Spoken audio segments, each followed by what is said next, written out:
साहब, मैंने घर का सारा काम कर लिया। मैं अब घर जाऊं? ठीक है, लेकिन कल से काम पे मत आना। क्यों साहब, क्या हुआ? कुछ भी नहीं। लेकिन कल से काम पर क्यों ना आऊं? अरे बस कह दिया ना, कल से काम पे नहीं आना है तो नहीं आना है। बस बात खत्म। साहब, कोई गलती हो गई क्या?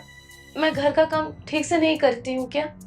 अरे नहीं नहीं नहीं, कुछ भी ऐसा नहीं है। बस तुम इतना समझो, कल से तुम्हारी छुट्टी।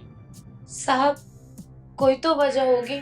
मैं आपके घर 4-5 साल से काम कर रही हूँ। कुछ ना कुछ बात तो जरूर है। साहब, बताइए ना साहब। अरे कह दिया ना, कुछ भी ऐसा नहीं है। तुम अपना सैलरी लो और जाओ। ठीक है साहब, जैसी आपकी मर्जी। लेकिन कभी भी आपको नौकरानी की जरूरत पड़े तो आप मुझे जरूर बुलाना। ये लो।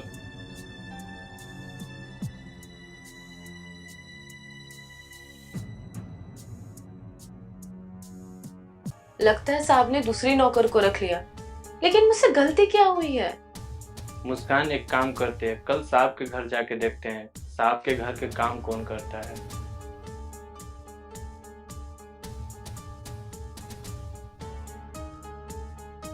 अरे, साहब खुद से काम कर रहे हैं। इसका मतलब बात कुछ और है। कल फिर आके देखती हूँ।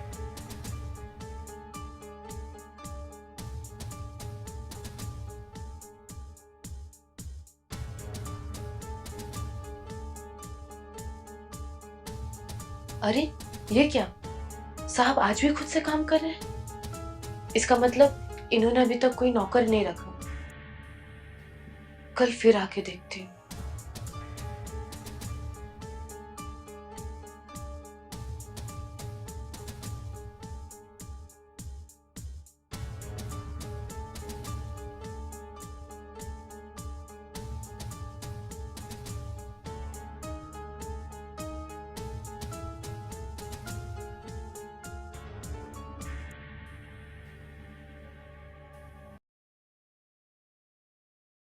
अरे, साहब ने हमें कहीं देखा तो नहीं होगा?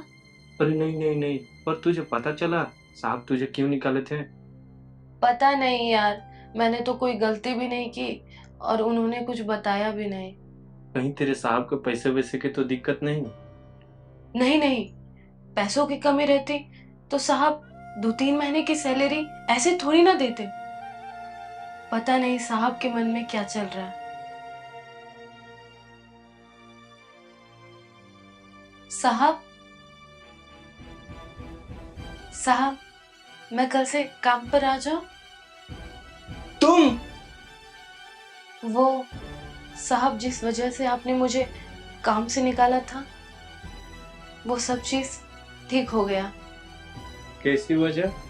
पिछले 3-4 महीनों से मेरे छोटे भाई की तबीयत बहुत ज्यादा खराब रहती थी। माँ बाप की कमी तो कभी पूरी नहीं हो सकती, लेकिन मुझसे जितना हुआ मैंने उतना किया। लेकिन मैं उसका ध्यान भी नहीं रख पा रही थी, क्योंकि काम पर भी जाना था ना। पैसे भी तो कमाने हैं। और पता नहीं साहब को कहाँ से पता चल गया और इन्होंने नौकरी से निकालने के बहाने मुझे छुट्टी पर भेज दिया। और वो भी 2-3 महीनों की पगार देकर, कि मैं अपने भाई का अच्छे से ख्याल रख पाऊं। लेकिन तुम्हें ये सब पता कैसे चला? लेकिन आप इसे नौकरी से निकालने के बजाय छुट्टी तो भी दे सकते थे। यही तो बात है। साहब को बहुत अच्छे से पता है कि मैं कितनी खुददार इंसान हूँ। मैं मुफ्त की रोटी कभी नहीं तोड़ती। इसलिए साहब ने मुझे बिना नोटिस दिए काम से निकाल दिया और 2-3 महीनों की पगार मुझे समझौते में दे दी। साहब, हम लोग अनपढ़ जरूर हैं, लेकिन हमने किताबों से ज्यादा इंसान को पढ़ा है। और मैं आपको बहुत अच्छे से जानती हूँ। तुमने और कहीं नौकरी के लिए ट्राई क्यों नहीं किया? साहब, आपने मेरे लिए इतना कुछ किया और मैं आपको छोड़ के किसी और के पास चली जाऊं? नहीं साहब, मैं ऐसा कभी नहीं कर सकती।